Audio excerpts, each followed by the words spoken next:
I sat down with my two young girls, eager to share with them the stories of my childhood. They were too young to read and barely old enough to speak, but I knew they benefited from books. Though sleep-deprived and overwhelmed with newborn twins, as a scholar and a mother, I prided myself on shaping their minds with literature. One night I opened the book, the big yellow book with cursive red writing. It read Curious George by H.A. Rey. Paying little attention to the cover image of two enormous blue uniformed officers escorting a little brown monkey by his wrist, I began to read.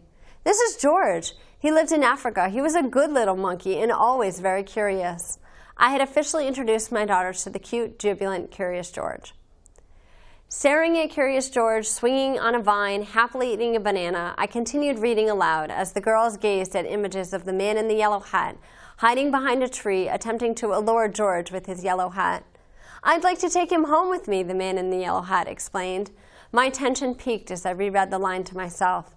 Then the cartoon little monkey, wrapped in a burlap bag, seemingly choking, mouth open, with a sack rope latched around his neck. It was as if I had read the story before. Not this Curious George, but the narrative of African capture. I closed the book and selected a less imperial story for my girls to read. While the girls slept, I reread Curious George with mature eyes. I intoned curious sadness as the man in the yellow hat rode the little monkey on the dinghy down a big ship, filled him with alcohol and tobacco, and told him he'd be happy in the big zoo in the city. The academic in me went searching for scathing dismissals of this famous book series, and I yielded little.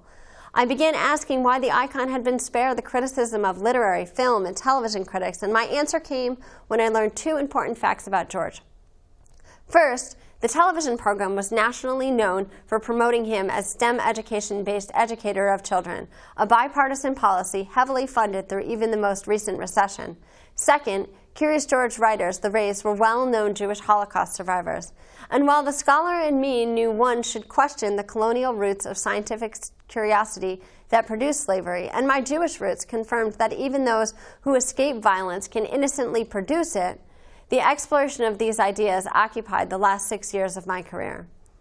On September 17th of this year, my daughters turned 7 and Curious George 75.